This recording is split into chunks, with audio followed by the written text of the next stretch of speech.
अपने सुख और दुख को एक जैसा ही समझो और हर हालात में अपने कर्तव्य को निभाओ।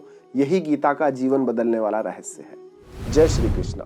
पिछली वीडियो में हमने जाना था गीता जी के दूसरे अध्याय के श्लोक 37 का गहरा अर्थ और उसकी सीख, लेकिन अगर अभी तक आपने हमारे प्रीवियस श्लोक नहीं देखे हैं तो उन्हें भी जरूर देख लें। तो अब समय है आगे बढ़ने का और जानते हैं गीता जी के दूसरे अध्याय के श्लोक 38 को। तो चलिए शुरू करते हैं श्लोक 38।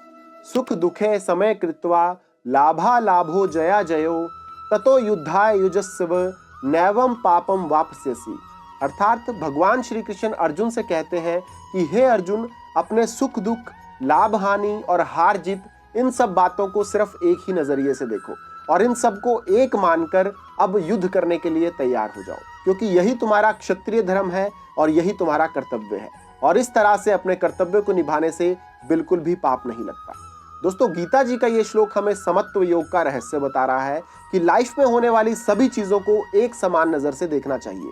हाँ, ये बात अलग है कि ह्यूमन नेचर है कि वो खुशी में खुश और दुख में दुखी हो जाता है, लेकिन इन सब बातों से उठकर सभी बातों को एक नजरिए से जो समझे वही जिंदगी का असली विजेता होता है। लाइक आपने भी देखा होगा कि एक स्टार्टअप का जो कोई एक फाउंडर होता है, जब वो अपने बिजनेस को शुरू करता है और अगर वो फेलियर में भी सीख ढूंढ रहा है और सफल होने पर भी घमंड नहीं कर रहा है, तो इसे कहते हैं एक नजर से देखना, यानी कि वही व्यक्ति अपनी जिंदगी में बिना टेंशन के आगे बढ़ सकता है। और इसी को समत्व कहते हैं कि सब फेलियर और सक्सेस दोनों के समय अपने आप को संतुलित रखना। जैसे कि एक एथलीट को भी आपने देखा होगा कि वो अपने ट्रेनिंग प्रोसेस के दौरान कितना ज्यादा दर्द सहता है, लेकिन हार और जीत दोनों के समय वो अपने आप को बिल्कुल संतुलित रखता है। उसे लोगों से तारीफ भी मिलती है और गालियां भी।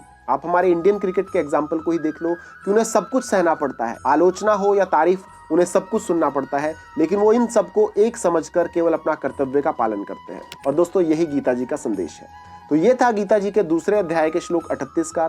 अगर इस श्लोक से आपको भी कोई सीख, कोई प्रेरणा मिली हो तो वीडियो को लाइक और शेयर जरूर करें ताकि औरों तक भी ज्ञान पहुंच सके।